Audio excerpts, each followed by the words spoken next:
ভাটারা থানায় গেলে আমাকে সাথে সাথে এখান থেকে উঠিয়ে নেওয়া হবে। কমিটমেন্ট যদি না দিত তাহলে তো আমি এত দূরে আগাতাম না। আমি তো ফার্স্টে বুঝি নাই যে এটা এই ধরনের ফ্যামিলি। ডেফিনেটলি তার কনসেন্ট ছিল, তার কাজের লোক থেকে শুরু করে বডিগার্ডরা যে আমার গায়ে হাত তুলেছে ওই দিন রাতে, আমার জান চলে যেত। আমি হয়তো এখন এখানে থাকতে পারতাম না। আমি আমার জানের ভয়ে ওই দিন রাতে চলে আসছি, আমি বাসা ছেড়ে চলে আসতে হয়েছে। আমি স্টিল বাসার বাইরে বাইরে ঘোরাফেরা করতেছি। আমি আমার একটা ফ্রেন্ডের বাসায় আছি কয়েকদিন ধরে।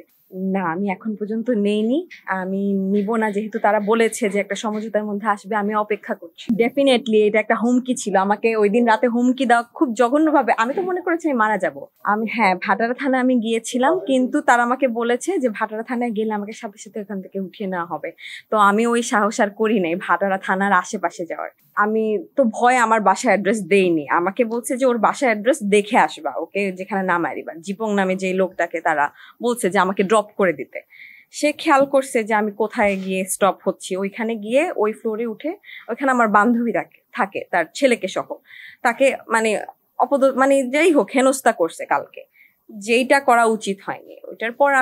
ওইটার পরও আমার তার সাথে কথা হয়েছে এবং আমাকে আশ্বস্ততা দিয়েছে যে এরকম কিছু একটা হবে না। কিন্তু তারপরও বিপদের তো হাত পা নেই। আমি তারপরেই কিছুটা হলেও ইনসিকিউরিটিতে ভুগছি যতক্ষণ না তারা আমাকে কোনো ডিসিশন দিচ্ছে। আমি ডেফিনেটলি মিডিয়াতে আসছি এজন্য যে আমি মুনিয়ার মতো বা অন্য টাইপের কোনো সিচুয়েশন যাতে না হয়, আমি মারা যাওয়ার পর যাতে আপনারা নিউজ না করতে পারেন, তার আগে আমি আপনাদের কাছে হেল্প চেয়েছি এবং ইতিমধ্যে আপনারা যথেষ্ট হেল্প করেছেন। আমি যেভাবে লুকিয়ে লুকিয়ে একদিন ছিলাম আর আমার জীবন চলে যেত, I am very very grateful towards you.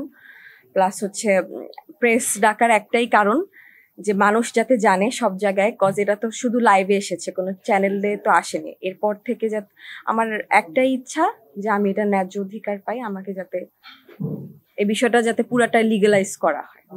তখন সিচুয়েশন অনেক বেটার ছিল। আর আস্তে আস্তে আমি তার চরিত্রে সমস্যা, এক এক সময় এক একটা মেয়ে লাগবে, এই টাইপের জিনিস যখন আমি দেখতে পাই তখন সিচুয়েশন গুলা খারাপের দিকে যাচ্ছিল।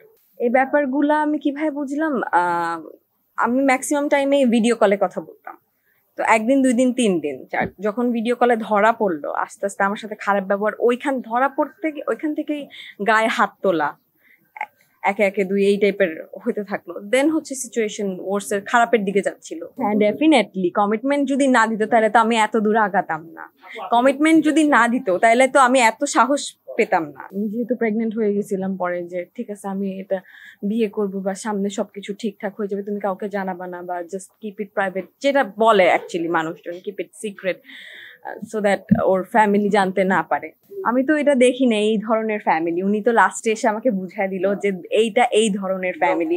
যখন আমি হত্যার মুখোমুখি হইলাম যে আমাকে খুন করে ফেলবে, আমি তো ফার্স্টে বুঝি নাই যে এটা এই ধরনের family. In order to get rid from me, সে যে এরকম একটা সিচুয়েশন ক্রিয়েট করবে অ্যাট লাস্টে গিয়ে, ডেফিনেটলি তার আব্বা আম্মা বা যারাই জেনেছে বিষয়টা, তার কনসেন্ট ছাড়া তো আর জানেনি।